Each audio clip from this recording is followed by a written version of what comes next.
बिस्मिल्लाहिर्रहमानिर्रहीम। अस्सलाम वालेकुम माय यूट्यूब फैमिली। आज मैं आप सबके साथ एगलेस चॉकलेट स्पॉन्ज की रेसिपी शेयर करने जा रही हूँ, जिससे हम बनाएंगे चॉकलेट स्ट्रॉबेरी केक।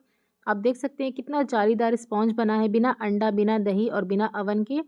और आप इस केक की एक एक लेयर्स देख सकते हैं कितनी नीट एंड क्लीन है। तो बहुत ही ज़्यादा टेस्टी बनता है, बहुत ही आसानी से बनाना, बिना अवन के हम बनाएंगे।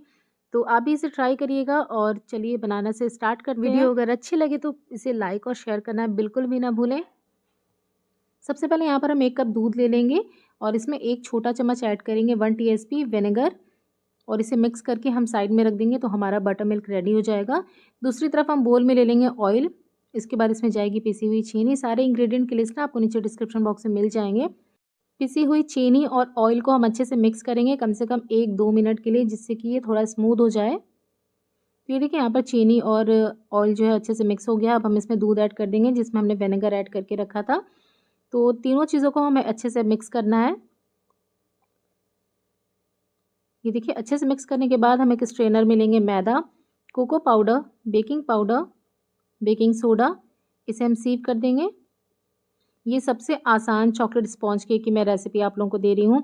बहुत ही आसान है, बहुत ही कम इंग्रेडिएंट, मतलब कुछ भी फैंसी नहीं चाहिए कि आपको मिल्क पाउडर ऐड करना है, दही ऐड करना है, अंडा ऐड करना है, कंडेंस मिल्क कुछ भी ऐड नहीं करना। बहुत ही आसान सी रेसिपी है, मतलब सबसे आसान रेसिपी मैंने आपको दी है। थोड़ा सा इसमें सॉल्ट ऐड करेंगे 1 चुटकी, साथ ही में 1 छोटा चम्मच वनीला एसेंस भी ऐड कर देंगे।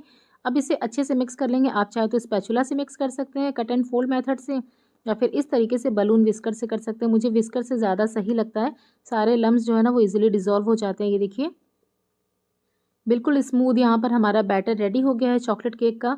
मैं आपको इसकी कंसिस्टेंसी दिखा देती हूँ। ये देखिए बिल्कुल रिबन कंसिस्टेंसी है, बिल्कुल परफेक्ट है ये।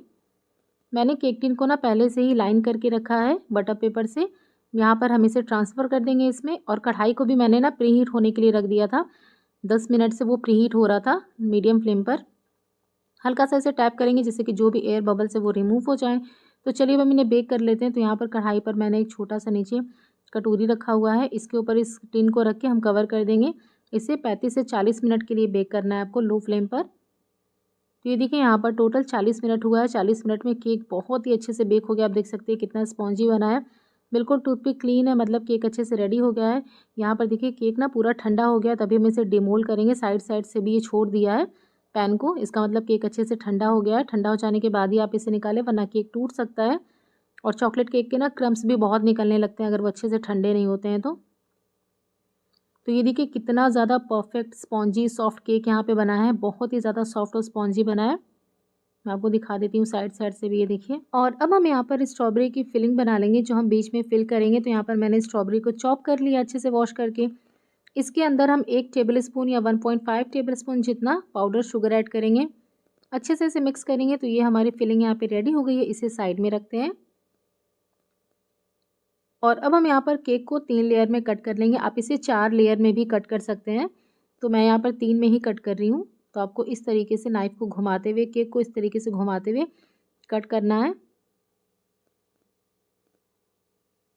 थोड़ा-थोड़ा सा आपको कट करना है साइड से और केक को घुमाते जाना है।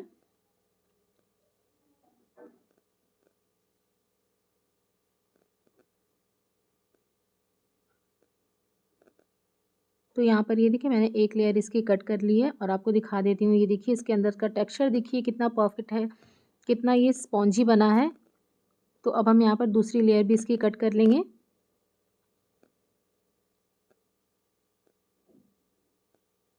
और अगर आपको वीडियो थोड़ी-सी भी अच्छी लग रही हो ना, तो प्लीज़ इसे लाइक करना बिल्कुल भी ना भूलें। तो ये देखिए यहाँ पर मैंने केक को 3 लेयर में कट कर लिया। अब ये देखिए कितना ज़्यादा ये सॉफ्ट है। मैं इसको इस तरीके से फ़ोल्ड कर रही हूँ, फिर भी ये टूट नहीं रहा है। ये देखिए बहुत ही ज़्यादा सॉफ्ट बना है। तो चलिए अब हम इसे फ्रॉस्ट कर लेंगे। सबसे पहले नीचे केक रखेंगे, थोड़ी-सी मैंने क्रीम लगा दी थी नीचे बोर्ड पे। इसे यहाँ पर हम शुगर सिरप से सोक करेंगे। सिंपली ये पानी और चीनी मैंने लिया है और इसके बाद इसके ऊपर क्रीम की एक लेयर जाएगी। और सिंपली मैंने व्हिपिंग क्रीम को ना बीट करके उसमें मेल्टेड चॉकलेट और क्रीम को डाल दिया है। चॉकलेट और क्रीम को मैंने अलग से मेल्ट कर लिया था और उसको मेल्ट करने के बाद मैंने इस व्हिपिंग क्रीम में डाल दिया। व्हिप करने के बाद तो ये हमारी चॉकलेट क्रीम यहाँ पे रेडी हो गई है। मैं आपको डिस्क्रिप्शन बॉक्स में इसका मेजरमेंट भी दे दूँगी, आपको क्या चाहिए, कौन सी चीज़ कितनी लेनी है।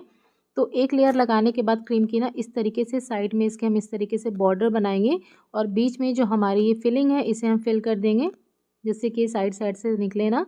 तो आपको इस तरीके से बॉर्डर बना के बीच में इसे इससे फिल कर देना है। इसके बाद इसके ऊपर हम सेकंड लेयर रखेंगे और बिल्कुल इसी तरीके से हमें रिपीट करना है प्रोसेस को। साइड साइड से हम इसे पहले फिल कर देंगे जिससे कि हमारा केक बिल्कुल स्ट्रेट बने। तो सेकंड लेयर रखने के बाद ना आप इसे बगल बगल से अच्छे से फिल कर दे जो भी गैप है। फिर से इसे सोक करेंगे और क्रीम से इसे लेयर करेंगे। सेम प्रोसेस को आपको रिपीट करना है। और ये स्ट्रॉबेरी चॉकलेट केक का कॉम्बिनेशन ना बहुत ही अमेजिंग है, ये बहुत ही टेस्टी लगता है। अगर पहले कभी ट्राई नहीं किया ना तो ज़रूर ट्राई करिएगा। इस टाइम स्ट्रॉबेरी सीज़न में है तो ये बहुत ही टेस्टी लगते हैं। और अगर वीडियो थोड़ी सी भी अच्छी लग रही हो तो प्लीज़ एक लाइक देकर मोटिवेट करें। तो यहाँ पर केक को मैंने अच्छे से फ्रॉस्ट कर दिया। अब हम इसकी फाइनल कोटिंग करेंगे। आप चाहे तो थोड़े थोड़े क्रीम को लगाकर इसे क्रम कोट करके फ्रिज में आधे घंटे के लिए रख दें, उसके बाद इसकी फाइनल कोटिंग करें। लेकिन मैं यहाँ पे इसकी डायरेक्ट फाइनल कोटिंग कर रही हूँ। तो आपको थोड़ा थोड़ा सा क्रीम लेना है और इसके ऊपर अप्लाई करना है। एक साथ आपको ज़्यादा क्रीम ऐड नहीं करनी है, थोड़ा थोड़ा सा क्रीम लेके आप इसकी फिनिशिंग दें। ये देखिए इस तरीके से आपको थोड़ा थोड़ा सा क्रीम लगाना है। जहाँ पर आपको लगे कि केक दिख रहा है वहाँ पे क्रीम लगा कर इसे अच्छे से इवन करें। सिंपली पैलेट नाइफ से हम यहाँ पर सिंपल सी डिज़ाइन बना देंगे, बहुत ज़्यादा फैंसी मैं नहीं बना रही हूँ। और यहाँ पर स्ट्रॉबेरी को मैंने हाफ़ करके यहाँ पे इसे डेकोरेट किया। आप चाहते तो स्ट्रॉबेरी को ना फुल स्ट्रॉबेरी को चॉकलेट में मेल्टेड चॉकलेट में डिप करके भी इसे अच्छे से डेकोरेट कर सकते हैं। मैंने बहुत ही सिंपल तरीके से किया है। तो ये केक बिल्कुल रेडी है। अब मैं आपको इसे कट करके दिखाती हूँ कि ये कितना ज़्यादा सॉफ्ट बना है और ये बहुत ही ज़्यादा टेस्टी बनता है। इसे बनाना भी बहुत आसान है, तो एक बार ज़रूर ट्राई करिएगा, आपको बहुत पसंद आएगा। और अगर ट्राई करते हैं तो फीडबैक भी ज़रूर शेयर करें, मुझे जानकर बेहद खुशी होगी। मिलते हैं एक और नई रेसिपी के साथ, तब तक के लिए अल्लाह हाफ़िज़।